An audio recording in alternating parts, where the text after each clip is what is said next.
Welcome and hello everybody to this good afternoon here.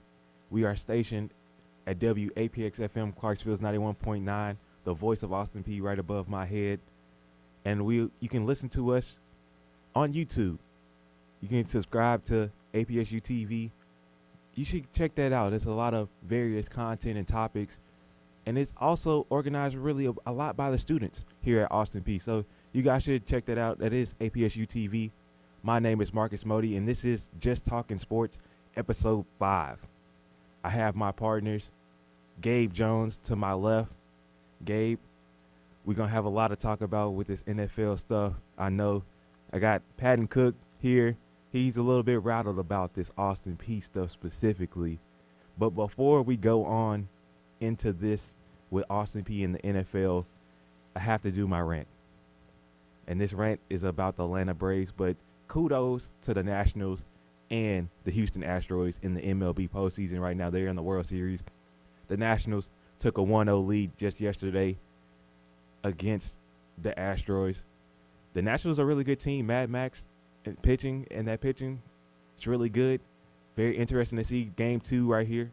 Not right here. It's going to be in Houston. But can Houston prevail, tie this series up? But my Atlanta Braves, because Episode 3, you guys should tune into. I had my partner, Jeff Matthews, who's another Braves fan. We talked about the MLB postseason. And we had the Braves. We both had the Braves coming out. My partner, Jeff, had a sweep for the Braves. I had it go into the last game. I said Game 7. It actually was a best of 5, so it went to a Game 5. But, guys, when I say this team gives me so much anxiety, so much question reality. Why should I watch baseball? Because if you looked at Episode 3, I told you guys that I was worried about the Cardinals because they had a hot streak going on. They was on the rise late in September, moving into October. And with my Braves, they won the division early September, and they seemed like they was on the decline. But I was like, we're going to be at home. Game 1 at SunTrust Park. We should come out, because we in front of our fans, you know. They're in front of their fans. Maybe they can go out and get a win. Game 1 did not go as planned at all. Keuchel, the starting pitcher, went 5 innings. And I just knew immediately. When Martin went out, he didn't throw a pitch. He didn't throw one pitch. He got hurt in the warm-up. Before he did his first pitch, I was like, oh my goodness. And then what happened? Melicon blew a save. They didn't take Game 1. I'm like, oh goodness, here we go again. But Game 2, Melicon redeemed himself with a save. And the Braves tied it up. So it brought my confidence up a little bit. I said, okay, maybe. We just still won and for Game 3 or Game 4, we good. What they do? The Braves come out strong. Game 3, come out, get a W. So me and Braves fans, well, okay, we just need one more game. We just need one more game. And what happens Game 4? Relief pitching, closing pitching, blown save. And I'm just like, come on, guys. Shane Green in the 8th inning, blown save Game 4. And that Cards tied it up. I'm like, okay. They tied it up 2-2. It's all good. Because we going home. We going to be right in front of our fans. Forget about Game 1. It didn't matter. We going home. This is win or go home. And we can do this. Folty, who was in Game 2, played phenomenal. They had a shutout. That's one of the best pitchers at the time we could have went with. And on Game 5, I'm going to tell you my scenario because it's a very interesting scenario. Me and Gabe, we have a class, it's communication theory, that gets done at 4 o'clock. It was about 3:55 at the earliest. The game started at 4 o'clock. So I go from class to my truck, which is, maybe 5 minutes away. I turn on the game in my truck. The Braves already down 4-0. I'm like, okay, we just down 4-0. Let's get out of this hole, hopefully, and we can We can come back from a 4-0 because I know my team, they did really well late in the inning, 7, 8, and 9. They could do that. But guys, it got worse. I went from leaving the campus to try to deposit some money. Look at the game again. It's 9-0, and Fultzy's out of the game. And I'm just like, what is going on? What is going on? What can I do? Fultzy couldn't even give me 2 outs. He couldn't give me 2 outs. 2. Not even an inning. And I'm just like, what is going on? And when I get back to the house, it's 10-0. How can we dig a hole out of a 10-0 lead? Like, I had anxiety later on that day because I'm just watching utter embarrassment. I can't even look at ESPN. I can't even look at any notification because it's showing that Atlanta Braves, one of the biggest choke jobs in MLB history. I'm just looking like, why? Why do I have to put up with this? Why do I have to wash my eyes with chlorine sometimes because of the Braves? We have a lot of young talent, and we just go, and it just bombshells it. We just bombshell it sometimes. And I'm just like, why? Why so much agony? Why so much pain that I have to deal with because of this Braves team? Braves fans are tired of this embarrassment. They're tired of all this nonsense. They just want 3 wins. Can the Braves in the postseason in October just get 3 wins? And my blood is still boiling because of this. And this happened weeks ago. We are at the World Series now, and this happened weeks ago, and my blood is still boiling off of this. And I still don't understand, what can the Braves do just to get 3 wins? Patton, I'm going to just let you take it away because I'm going to need some time to regroup, really, for this Austin Peay talk right now. Well, I'd like to talk a little. I can kind of feel your pain in that regard. There's 2 times that I can remember that same sort of thing. It was when I was younger. My kind of odd self was a LeBron James fan. I wasn't a fan of any NBA team. I wasn't a fan of any other player but LeBron. So whenever LeBron had his first finals appearance in Miami against the Mavs, I can remember that same sort of feeling of just, I don't want to read, I don't want to watch. I just want to close my eyes and just not think about anything other than Stephen A. Smith and Skip Bayless ripping in to LeBron James for that poor finals appearance. And that same goes for the sweep that LeBron had against Golden State in that first Kevin Durant series. So I can kind of attest, I can feel your pain in that regard, but unfortunately, I think we need to get Jeff back on because how confident he was. He hasn't come back on. I'm calling you out, Jeff, now. I think we need you back on. You need to defend yourself. Need to defend your Braves. I respect Marcus. He's faced the music, albeit a couple weeks after. To me, that move's a little weak, but we'll let it slide. But we'll move away from. We had a lot of content to come over. Yeah, okay. I'll say that I had to come out because it was in me. I had to come out and say this because I had to get it off my chest because it's no way that I could go through this rest of this postseason and later on I couldn't go to next season, wait till next season to talk about that. And I respect that. Because, oh my goodness. But moving over to the Austin Peay side of things, and my rant really isn't even about the game, to be honest, and you'll kind of understand why that is a little later on. So Austin Peay play Tennessee State, and it's actually Tennessee State's homecoming, so they get to play at the big Nissan Stadium, an NFL stadium, something that a lot of these guys can only dream of doing is playing in the NFL, in an NFL stadium with the crowd roaring behind you and the state-of-the-art facilities, the locker rooms, the equipment rooms, so be it. And that also comes with technology. You're thinking, well, this should be a great atmosphere for the television broadcast. Wrong. It's kind of crazy to think that as a person who goes to Austin Peay, I do some ESPN Plus games. I can't even get a discount code. I can't get a 50% off a month. Nothing. Here I am.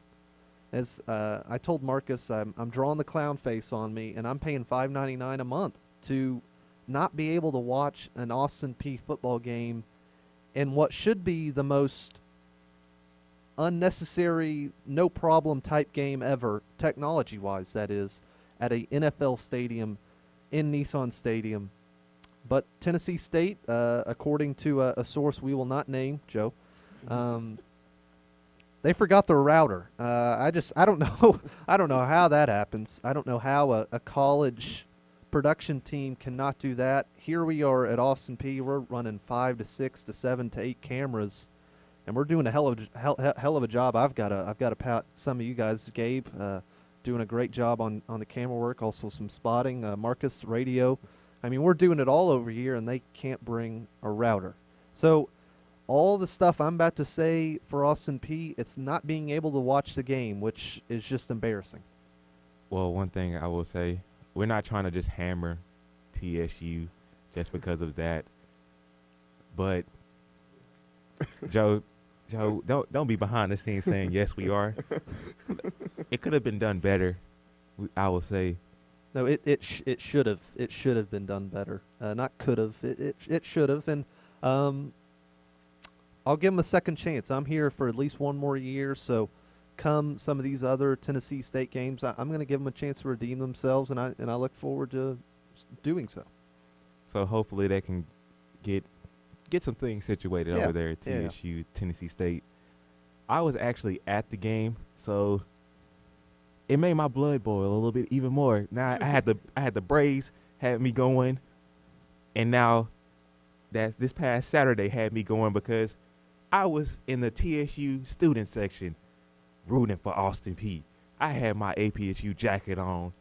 I'm talking a little cash money, saying that we gonna get it done, just to look at the utter disappointment of Austin Peay losing for TSU homecoming. I was trying to brag on my team. We beat JSU, Jacksonville State. We beat SEMO. We barely lost to Central Arkansas. We destroyed Mercer. We had opportunities there. We the best team in the conference. Only team we probably have to worry about is UT Martin. And come out and lose to Tennessee State University. What were they, 1-5 at the time? Sure were. They were 1-5, 1-6. Oh my goodness. And the kind of weird thing is, I hate to bring this up, but I said in the most recent episode that we have, it was more of a podcast format, I said it'd be very Austin Peay-like to kind of drop this game because you've done all your hard work this season in beating Jacksonville State, as Marcus mentioned, beating Southeast Missouri. So theoretically, after you beat those two teams, I mean, if you drop a game against a Tennessee Tech right now, who's really impressive, didn't see that coming necessarily, or a UT Martin, you're thinking, well, you can lose one or two of those. But when you drop a game to a team like Tennessee State, who's really struggled all year to have any sort of consistently for 4 quarters, and you drop that game, I haven't really talked to any of the players. I haven't been much on campus this week. I'd be interested to see kind of their mindset, if they're maybe a little doubt crept in, because after you do that great start and then you kind of drop this game, it's got to be worrisome. Well, guys, I think that maybe the guys felt like they had the game in the bag. I did speak with a few players, and they felt like they didn't have energy. You know, you can kind of tell whenever someone has fake energy. And that's what some felt like they had. And also, I would just like to key in on like our last 5 possessions. We come out of halftime, we score a touchdown. Next 5 possessions, we get a punt, another punt, a missed 34-yard field goal, an interception, and another missed field goal at the end whenever we had a chance to win the game. Our defense held them to, in the second half, they got a touchdown, they got a field goal, they got another touchdown, but then 2 pivotal key 3-and-outs. We had the game. We had a chance to win. Our offense didn't deliver. Marcus, what do you think? I What'd you think see? also, well, I was there. I noticed immediately time of possession. That's one thing that I've always brought up, that no matter how dynamic your offense can be and how high-powered offense, your defense can't stay on the field for long amounts of time. Because if they're on the field the first 2 quarters a long time, by the fourth quarter, they're going to be tired. They're going to have mental lapse, and they're going to make those mistakes. Our offense, we run a fast-paced offense, but sometimes we need to know how to use the clock. Because if we're just constantly going up and down the field, our defense is getting tired. That there is the on perfect field. example, because that's what I saw on that last drive before the missed field goal to put them up to get the win. You had a great return by D'Angelo Wilson, and you're in TSU territory. It's under 2 minutes left. Why are you pushing up the pace when you got 2 quick first downs and you're in the red zone? You're basically in the red zone. Stop trying to go fast. Knock that clock out so TSU doesn't even have a chance. Set your kicker up in the right spot. In that missed field goal, he was on the right hash, having to kick towards his left, to the left side. And y'all guys know how kickers are. Mm-hmm. Was the wind blowing? The wind was blowing a little bit, so yeah, the wind played a factor on it, but it was too far to the left. It wasn't close. Wow. It wasn't close. So, like, you didn't set your kicker up because you want to go fast pace, saying, okay, it's barely a minute left. Okay, we got to score. We got to score. Quick passes here, incomplete. Or 2-yard gain here, incomplete. 4th down now. Now your kicker, who has missed a field goal already, so he has that in the back of his mind. He needs to hit this, but he's at an angle, a tough angle at that. You wasn't setting your kicker up to win the game because you was too focused on really trying to score a touchdown. And a lot of the times it's more mental than a physical type thing with kickers. I've never been a kicker. I've played soccer, so I kind of have that sort of thing in it. But I don't know if Austin Peay will make any changes to the kicking game necessarily. Just from what I've kind of got to look at this season, not many of Logan's kicks have kind of just flew through the uprights. To me, they've kind of sputtered in or just barely got over. I know off air we were kind of mentioning Cole Phillips, but they've really trusted Logan as they should, because the past previous years he's been pretty much money from inside 40 yards. And the thing is, the first game of the season he drilled a 49-yard field goal. So you're thinking, well, more of the same here, but just something hasn't seemed right to me looking from afar. I don't know if that's anything to do with an injury concern or anything like that, but just hasn't looked the same since that first game and previous years. Gabe, I would like to point up, because you said in the last podcast, 3rd down was going to be really big for Austin Peay. Austin Peay went 6 of 15 on 3rd down. Yeah, you can't win football games like that. If you cannot convert on third down, I don't know how you expect to win. And then also the time of possession, as I stated earlier, TSU had 35 minutes and 2 seconds. Austin Peay had 24 minutes and 58 seconds. And I think that is attributed to their fast-paced offense. And one of their Austin Peay's big things that they want to do is to kind of have a quick pace, get in and out of the huddle or no huddle at all, and kind of wear down these defenses. But it seemed like it was the complete opposite. It seemed like Tennessee State looked more energized than ever in that second half. I got to ask you guys, because, like, there's more of a coaching. You look to the coach for that. Do you guys think really that Coach Hudspeth, who is the head coach for Austin Peay, is really telling those guys in certain situations we need to go fast paced, but in certain situations we need to slow down? I'm not sure what HUD is doing, but as far as what I've seen his players doing, I don't think so. I think that they've kept their foot on the gas for much of this season. The only time I've ever seen them slow down is if obviously the game is in the bag and they will run the ball.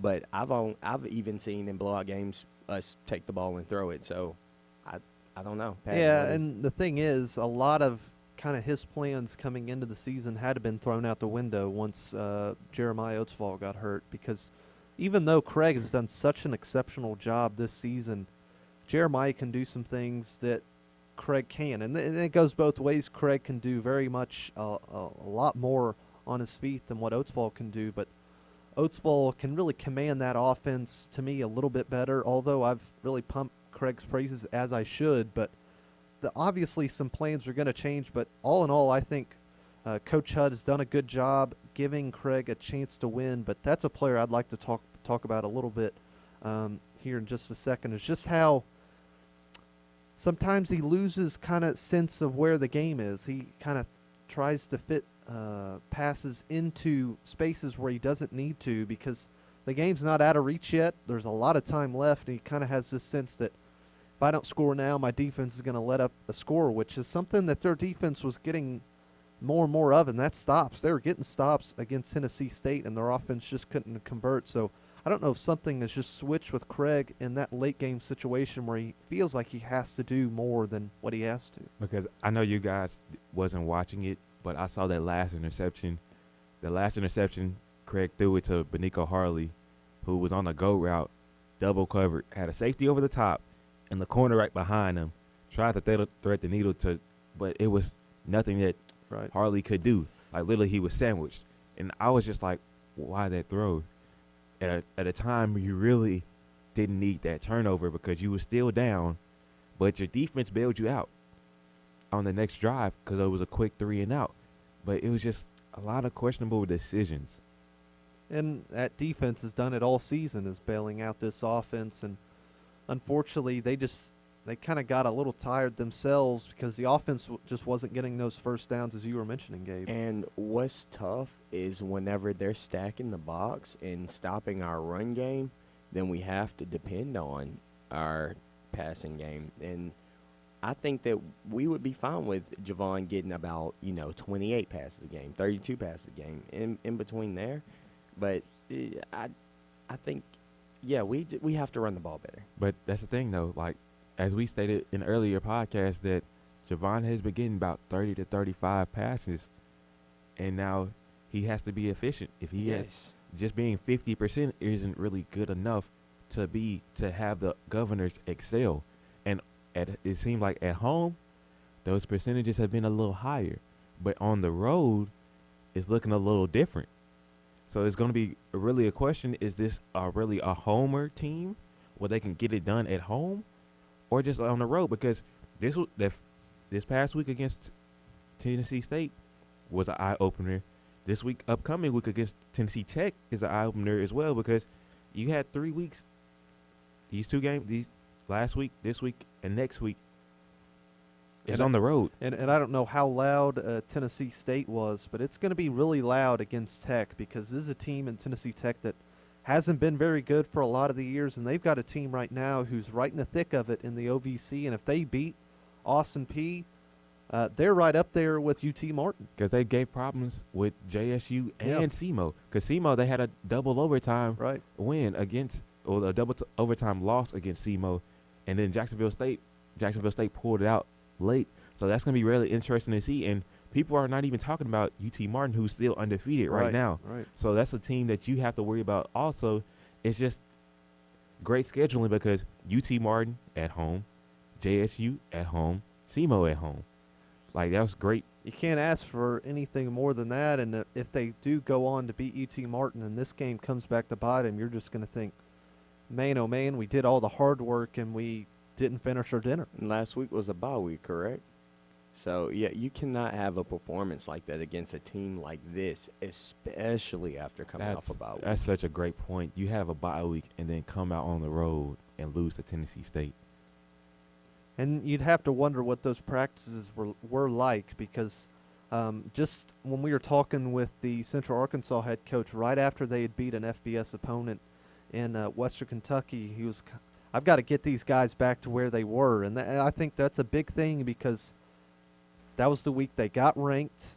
Everyone, including us, that we were pumping their praises, and they were without a doubt, we're seeing that, rightfully so. They had earned that ranked spot. And that's just something that this program's not very used to, is winning ways, getting national attention in the FCS. And once they got it, hate to say that it crumbled them, but it very well could have. It's really tough, because as you said, getting a big hit. Sometimes when you don't or you're not used to it, you can have it, and sometimes it can happen with any player, and with your quarterback, running back, your defense. And it's not just in college. This happens in NFL At all all too levels. often, as we're At about all to talk levels. about. So it's no detriment on Austin Peay. It happens to everybody, but that's what Coach Hudd is here to do, is kind of reel them back in, a veteran coach that's seen it all. And we'll see how they respond against a very impressive team in Tennessee Tech. Hopefully they can get the running game together. I thought they didn't use Ahmad Tanner a lot Right. against Tennessee State. Because in the previous game against SEMO, he was dominant. Player of the game. He was player of the game, and it seemed like, and with Kentel coming back, Kentel was really questionable before the game because dealing with his foot. Kentel came out and played. I feel like they should use more backs outside of just Kentel and not having just that one running back and Javon running. Use multiple backs to get the defense confused, saying that, okay, we got to watch out for this guy. But it's going to also open up the passing lanes for Javon. And to me, that's when they're at their best, is when you've got change of pace backs, when big ol' Ahmad Tanner and the other running back just bowling over guys, and then you bring in the cat back and Kentel Williams. He'll run you over too, but he's also going to take it 80 yards sometimes. So that's something they're just going to have to kind of get used to, is having guys that can really take advantage of it, and we'll see. Austin Peay, can you please control the clock? I know you're not used to it, but please, it's going to help you out later on in the season, being able to control the clock in certain situations. You just got to recognize it sometimes. And that's one thing that has been up in the air. It's going to be interesting to see moving forward. Can you understand when it's best to go fast-paced or when to slow it down, saying, okay, let's use the clock against them because maybe the opponent's offense has been rolling. Maybe we shouldn't give them the ball back because our defense keeps getting beat over the top. Or maybe the running game has been great for the opponents. Let's get the ball out of their hands. Let's keep it in our hands. Let's run it down their throat, get easy passes, and just make it work for us. Because sometimes it's in these losses, it really hasn't worked for you. Yeah. So we're going to move forward. We're going to go to the NFL because it was quite a bit that happened in the NFL. A lot of games that was very interesting, some that wasn't. Seemed like next week is not going to be a lot of really interesting games. But one team I really want to point out, one game specifically, is that Saints versus Bears game. Mitchell Trubisky, he's not it, guys. Just letting you know, if you didn't know a few games before, You know now. you know it now. It's time to say, okay, I was wrong about this guy coming out of college. He was a one-year starter, so I thought he was going to have a lot more ahead of him. But it just wasn't it. It just wasn't. He is literally holding this Bears team back. And you only run the ball 9 times total. Tariq Colton had 3 carries. How? Tell me. Where? Why? You drafted David Montgomery. For what? For what? And usually when you think you have a struggling quarterback, you're thinking, well, they're going to ride that running back until they can't walk the next day. And Matt Nagy has got to face some criticism here, because if you've got a quarterback that's clearly struggling and can't get in any kind of rhythm, and you keep going at him, I get you're down in the game, but at some point you're you're killing your team trying to prove a point. And he was feeling some type of way when the reporters was asking him, why didn't you run the ball more? He's like, I know we should run the ball more. We'll do it. Then do it. Then do it. Like that's the crazy part about it. You have star running backs and you have things at your arsenal that other teams don't have, but you're making it so complex. Why? I'm not sure if the owners or something, there's some conspiracy in the Bears organization to make sure Mitchell Trubisky is the guy. But like you said, I believe he is holding back this team. They have an elite defense. I believe they have pretty good receivers in their running back core. They're pretty good. Absolutely, and to me, that defense is the most dominant defense in football when it gets help from his offense, and when it doesn't have to basically camp out on the field and have to be their saving grace. But I'd like to move over to the Saints and give credit to where credit's due. Teddy Bridgewater has come in there and really stabled the ship when you were thinking, my God, they could lose the next 3 or 4 games here, and he hasn't lost one yet since coming out of the injury from Drew Brees. They're 6-1 right now, and Drew Brees practiced today. They said he might be a go for next week. And this is the same thing we were talking about last time with Kyle Allen and Cam Newton, and we saw that Kyle Allen's going to stay the starter for Carolina. All very different circumstances. Very Drew different. Brees is kind of Drew Brees, and he was doing very well before. But if he didn't make his money here, he's making his money elsewhere, because Teddy right now has kind of put himself back on the market for a legitimate starter, and there's teams like the Titans, the Bears, that are going to have to say, we're going to have to break the bank here, because this is a guy who can come in and do anything, really. But he just signed that extension with the Saints. That's Yeah. the thing. So he's got his 2 years now. He's down packed with the Saints as the most expensive paid backup. But Teddy Bridgewater, over these weeks, he got more comfortable. That's one thing I've noticed, is that he's now taking shots down the field. At first, the first week, he was the most conservative in all of the NFL with all his plays. The Saints offense was the most conservative. But now he's willing to throw that shot down the field to Michael Thomas. Against a Bears defense, which is even kind of the crazier thing. But give credit to Sean Payton. I tell you what, he's kind of gets looked over as one of the best offensive minds. You got Sean McVay, you got Andy Reid. This is a guy that's won the Super Bowl, and that's something that Andy Reid can only dream of doing at this point with Patrick Mahomes being out. So although I hate that smug face of Sean Payton, but give him credit. He gets guys in, and he gets the best out of them. And right now, that was actually they did it without Alvin Kamara, which is another crazy thing about it. They had another player missing, and they still look great. No Drew Brees, no Alvin Kamara, no Jared Cook. Yeah. So your top And you top put- weapons were He put gone. 36 points on a Bears defense. But question, is Michael Thomas the best receiver in the league? From size, he's not the fastest, but he'll go past you, and he does not drop balls. I believe he's catching like 80% of his targets. He is ridiculous. Give me an argument for a better receiver this year, as Because- far as statistics and just eye test. To me, any time I've seen this guy, way too many. I gotta say, I love DeAndre Hopkins. I don't know if there's a player in the league, when a ball goes to him, he catches it more than just about anybody other than the one time he had it this game against the Colts. But that's a guy who, I agree, Michael Thomas, I don't know if there's a clear number one. I think it's really bracketed between DeAndre Hopkins. You got Tyreek Hill as well. Because that's a great point, though, Gabe, because you said statistics, too. DeAndre Hopkins doesn't true. have the Yeah. statistics like that. So it's looking like Michael Thomas is that number one guy. I think Michael Thomas is making the case for being the best receiver this year. I'm liking what I'm seeing from him. Throw in Because- another guy. You got Chris Godwin out of nowhere yeah. with Tampa Bay. He's having the best year of his career, and you've got Mike Evans over there just Who- kind of Taking a back seat. Right, he's Well, just- you thought that Mike Evans was going to be the receiver number one, and now Chris Godwin, who had all the hype in the offseason saying, because so many people, Chris Godwin, I'm telling you, he's it. And he's showing up and showing out this year.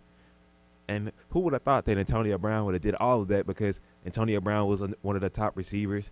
Julio Jones, I don't know. right. That's yeah. somebody that we're going to talk about in just a moment. Yeah, that we can get to the Falcons, who has just been god awful, but though it's literally setting itself up for Michael Thomas, who now will get his quarterback back, very soon.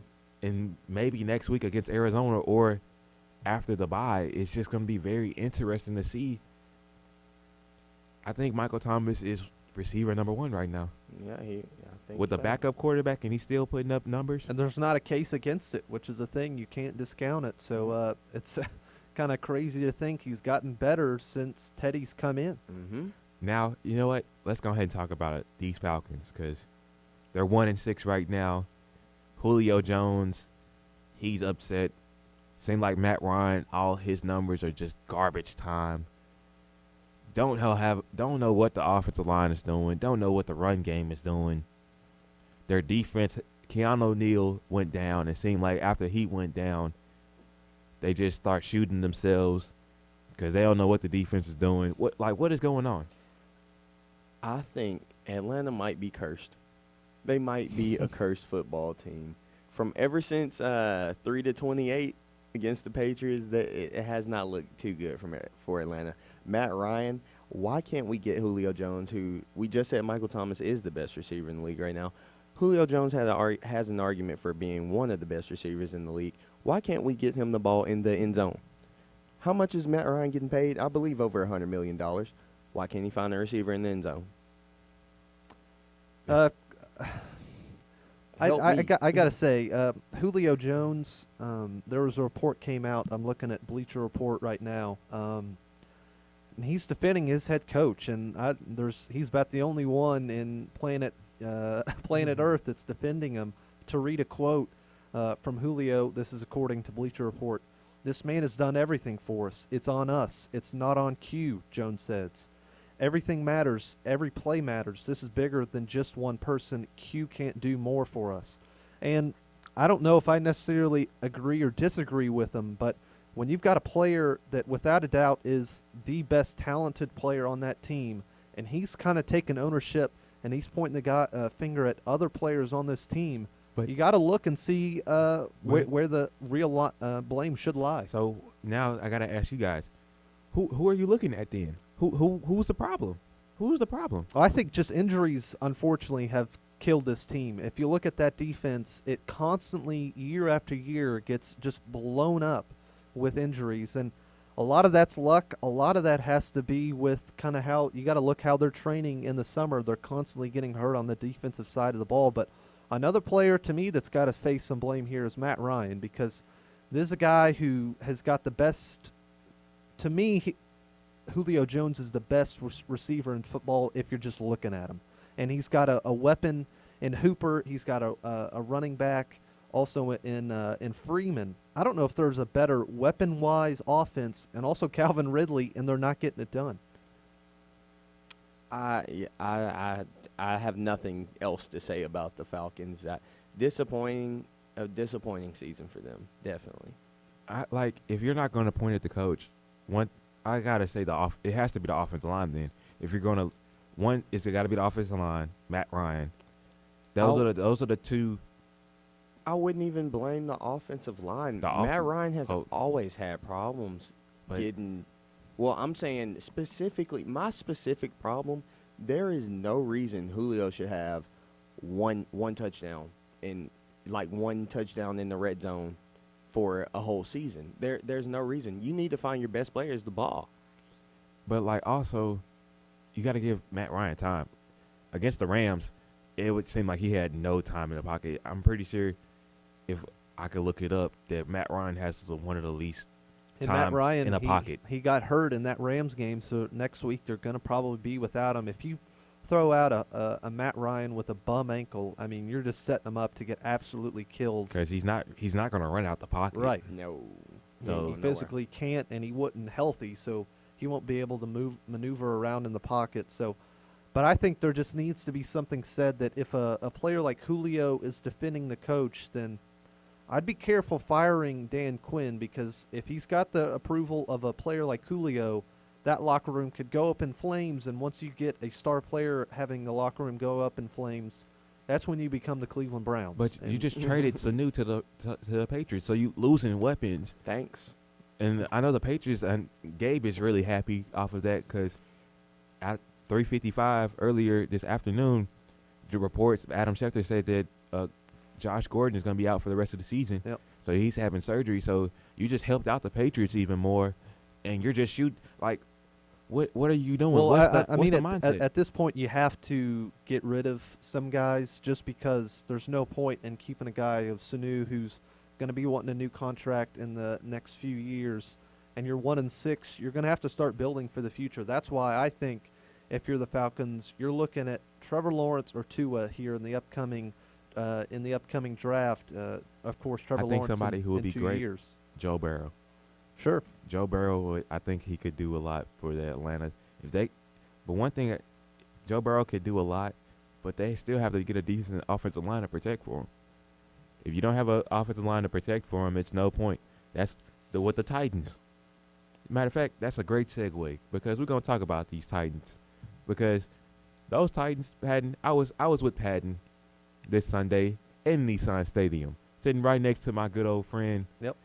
And there's not a doubt in my mind, and I say that with the slightest doubt in my mind, that the Chargers should have won that game.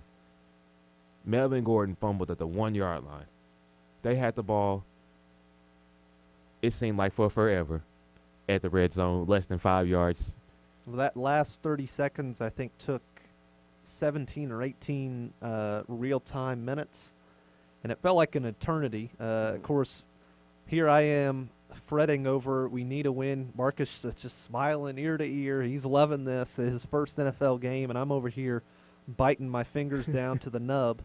And I can't say I disagree with you. I'm going to disagree with you just because the Titans won, and who cares. But anytime you have the ball at the 1 yard line and you've got theoretically a back like Melvin Gordon and also Austin Eckler, I don't care. You've got to get the ball in there. But the thing is, all game they weren't having a very good run game. The Titans were getting pressure from the very beginning. Big Jeffrey Simmons, his first game as a pro, he came up and just blew up that interior line for the Chargers.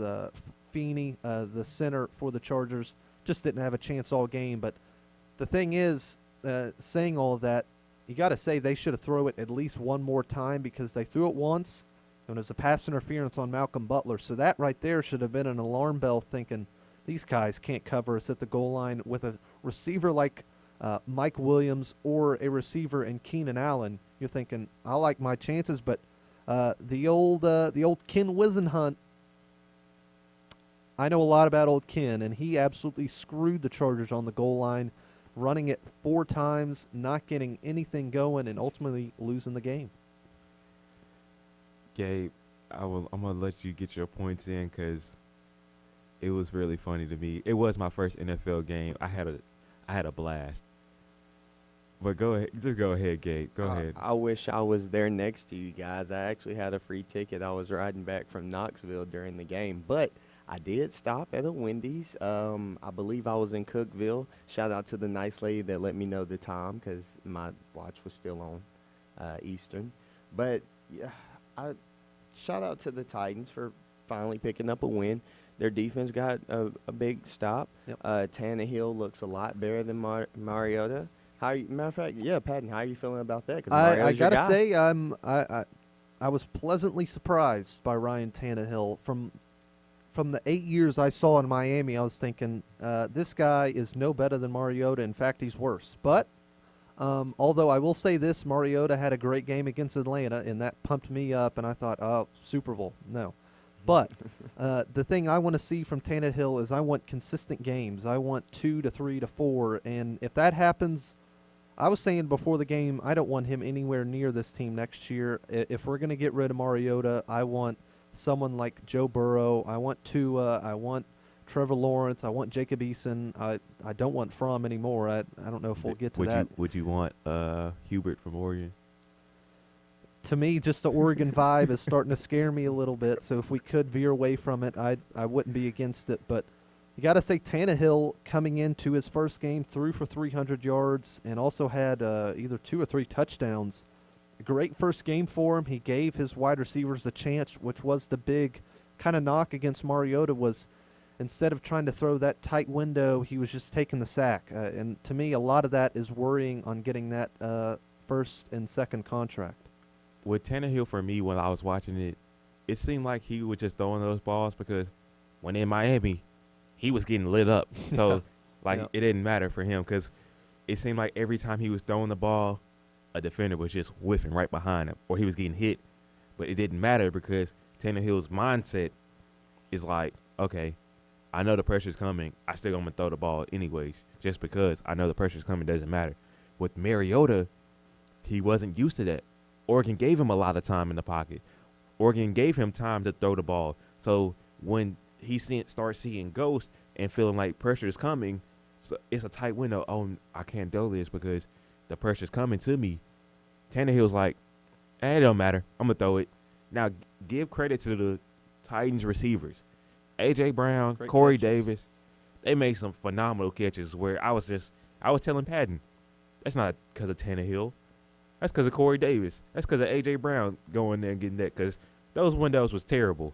Some of those was questionable, but the receivers got it, and you just got it. They were contested physical catches, which is something, as a Titans fan, I haven't seen a whole lot of. And to me, A.J. Brown is starting to overtake. I know Corey Davis statistically had the best game. I think A.J. Brown's taken over for that number one spot, because you just kind of get up out of your seat whenever A.J. Brown gets the ball. He just looks like he's about to take it to the touchdown. But fortunately enough for the Titans, they did just enough to get the win. They tried to ruin my Sunday and try to lose that game, but they pull it out, and they got the old Tampa Bay Buccaneers coming in this week. Melvin Gordon, I believe you have earned about $8 million a year after that performance, because he had about 32 yards, and it was in the fourth quarter, and he was just like, wow. But it seems like everything went downhill with the Chargers after Melvin Gordon got back, and it was just like, maybe. Well, they were already starting to roll. Well, yeah. But the thing is, you had Austin Eckler having one of the better years a running back was having this year, and I think I've said this kind of with Kyle Allen and Cam Newton. What does that tell your team when you've got a guy who's held out all training camp wanting this big money, and as soon as he comes back, he gets the starting job back? After this game against the Titans, Melvin Gordon said he's never going to hold out a training camp ever again. Yeah, no bleep. Yeah. That's very interesting that he said that, because I feel like he knows now he's not going to get that $20 million a year. Neither did he deserve it. That's a fair point, but we're going to move on from the Titans and Chargers, because you know how I feel about the Titans. But we're going to move on to a better team in the AFC. Who we talking? And that's going to be the Ravens. Ravens coming out beating Russell Wilson and one of my MVP front runners, and Russell Wilson and the Seahawks. And I got to ask you guys, is Lamar Jackson truly a quarterback? Well, I was watching. I can't remember. I think it was the NBC pregame, and they were saying that Lamar Jackson right now is one of the leaders in the MVP front. I'm like, first of all, no. Anytime you're a quarterback and you throw 9 for 20, I don't care how many rushing yards you have, you're not an MVP. Hold on. You just gave me a great point, because I got to bring this up strictly for the NFL. All right, so I'm sitting here with Patton at the Tennessee Titans game. Oh yeah. And it's breaks between the Titans games. So you know what? I got Sunday ticket. I got the student discount. So I was like, you know what? This is a very interesting game, because this is the Seahawks versus the Ravens, and I'm gonna pull this up. So I go on my phone, pull up Sunday ticket, try to pull up the game. It says, due to NFL rules, you are near or in a stadium. We cannot broadcast or stream this game to you. And I'm just sitting here like, why?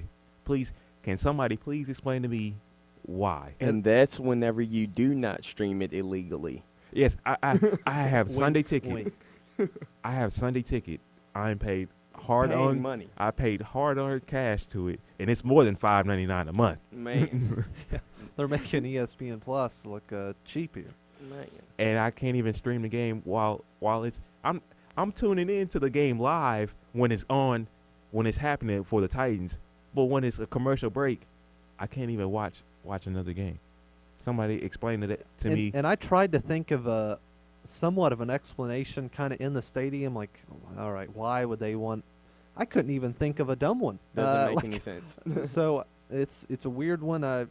Clearly Please, it's there for some reason. Please, somebody come ask me if you know an NFL insider.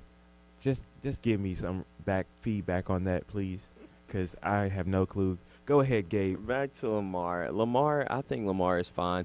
If you saw the game, I believe I don't want to give credit to the wrong person, but I believe it was Mark Andrews who dropped about 3 passes. So that that's not Lamar's fault. I mean, he's trying.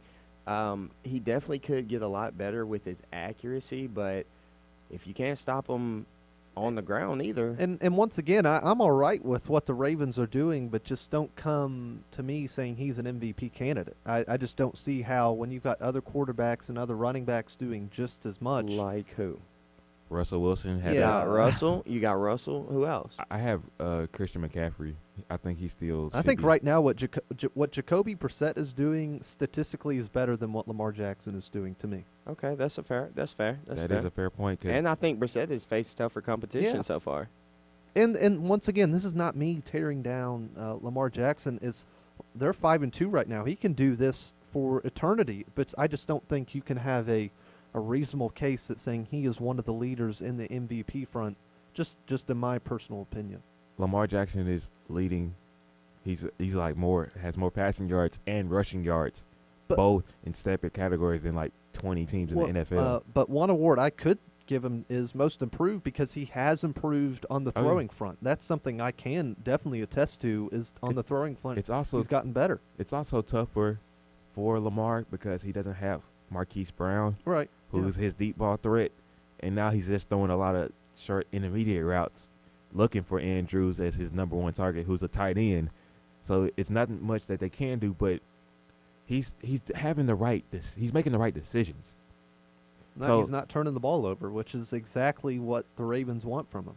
Because it was Bobby Wagner and KJ Wright was saying that whenever that the Seahawks went man coverage, he read it on point, and as soon as the linebackers turned around, he took off immediately for a first down. He took off immediately for an 8-yard gain.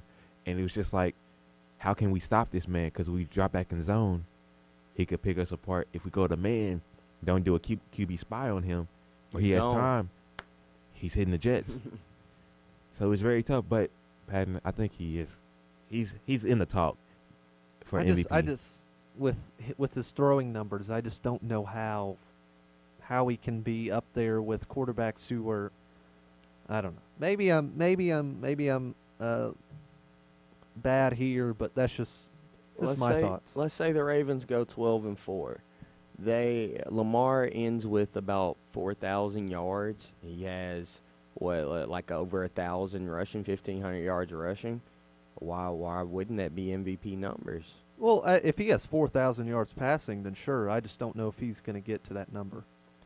That's a fair point. We just gonna have to wait and see, because the Ravens are on the bye week now, this week, upcoming week. So it's gonna be very interesting to see how they move forward with going on with the regular season. You want to know what I need to know? What's going on?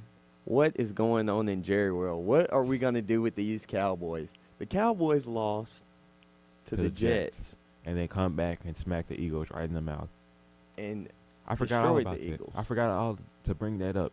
Yeah, the Jets, who gave a goose egg to us, gave up a goose egg.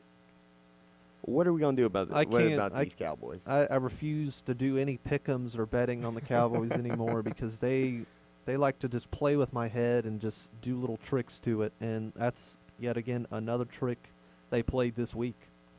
I really don't know. I don't know if it was just a good Cowboys win or a terrible Eagles loss. Like, I don't know what's up with the Eagles. Have they woken up, or were the Cowboys like asleep through some of the games, and then they finally decided to wake up against one thing I will say, moving after these next couple of weeks, they're going to have to be awake. They're going to have to. Teams, yeah. They have some teams. It's a tough schedule now, so they have to be awake. Now, the Eagles, on the other hand. Yeah, what's going on with the Eagles? I thought that they were one of the, like, Super Bowl contenders. Yeah, 4 best NFC teams. The secondary is god-awful. They can't defend nobody. And then Carson Wentz, it seemed like he was seeing ghosts. Well, if I was the Eagles, I was going to give up everybody but Carson Wentz for Jalen Ramsey, because that, as you just mentioned, that secondary is going to end up losing them more and more and more games. But the thing is, for the Cowboys, if they can get that initial lead, they're one of the best teams in the NFL, just because of what they can do on the offensive end and just grinding out teams with Ezekiel Elliott. The Eagles have trailed in every game in the first half by 10 points at least. They've gave it up 10 points at least. How can Carson Wentz get things going if their defense keeps giving up points early? Yeah, that is not conducive to winning. Having to dig yourself out of a hole every week is it's not a fun way to play the game. It's a tough way to play because you can't run the ball effectively if you're down 14 immediately. Not at all. You'll lead to your quarterback throwing 50 passes a game. And it's a risky way to play because if you're not necessarily on point passing, that's when you find yourselves like how the Jets were down 21-0 in a blink of an eye. And unfortunately enough for the Eagles, they just haven't started off quickly enough. And a lot of it, Carson Wentz is starting to get some blame here because what Nick Foles did last year, you had can't remember the exact player, I think it might have been Malcolm Jenkins, that he was saying the defense could play a different type of way with Nick Foles in because they knew he wasn't going to turn the ball over. And here Carson Wentz is turning the ball over more and more and more, and that's just making that defense life that much harder. But that's more on the front office than Carson Wentz. You're just letting Nick Foles just leave up on out of there, and you saw that the defense was behind Nick Foles. To me, it's kind of what the Patriots had to do with Garoppolo because he wanted either to start from the start or he wanted to start somewhere else. And unfortunately enough, although how it's looking right now, Brady might play till he's 70. With the Garoppolo, defense. right, Garoppolo wanted to start, so he goes to San Francisco. Nick Foles wanted to start, so he goes to Jacksonville. So that's just kind of more and more we're seeing, but I'm not necessarily sure Nick Foles is a stat-for-stat better quarterback than Carson Wentz, but maybe for that team there's an argument can be made. Nick Foles twice in his career has come in, taken over the starter's position as quarterback, and has lit it up. Whenever he came in for Vic, he played amazingly. I think he threw 7 touchdowns one game against like the Jaguars, which they were awful, Right. but 7 touchdowns is 7 touchdowns. And last year they should have beat the Saints if Alshon Jeffrey didn't fumble in the red zone. They were going on to score a touchdown, and who knows what happens. It went right through Alshon's hand. Yeah. Right into the defense. It's really tough to see. Guys, today, Adam Schefter tweeted out that Patrick Mahomes is practicing. Already. He's supposed to be out. Right in time for that Titans game. He dislocated his knee. Seemed like they popped it back in place for him against the Broncos. He goes out, gets the MRI, say he's going to be out supposedly for 3 to 6 weeks. They haven't ruled him out for this Sunday, so he might play Sunday. If he plays Sunday, that's ridiculous to even think. And one point I'd like to bring up as a person who has dislocated a bone before, I dislocated my pinky. Once you do that, and I've talked to other people who've kind of dislocated elbows and shoulders, it continuously will pop in and out of place. So that's something Mahomes is going to have to deal with for the rest of his career. Is there's going to be clear he's going to have to kind of deal with this injury for more than just a season. I hope that is not the case for Mr. Mahomes, but I hope he comes back at full swing. The league is way more exciting whenever he's on the field. You can almost chalk him up for at least 2 magical moments and 3 touchdowns. Because it seems like he had a bum ankle at first, now a dislocated kneecap. It's going to be very tough for him. Hopefully he can get back to that MVP self. That's going to be very interesting to see. Hopefully the Madden curse didn't hit him really hard, because you know how that Madden curse gets sometimes. Oh, it's real. It seems like it really is real. It's real. But that will be all that we have here on this episode. It's episode 5 of Just Talking Sports. It's 5:43 here on October 23rd. We're here stationed at WAPX-FM, Clarksville's 91.9, the voice of Austin Peay. You can check us out on YouTube at APSU-TV. You should go and subscribe to that. That is all we have for you here on today. Hopefully you guys have a good rest of your evening.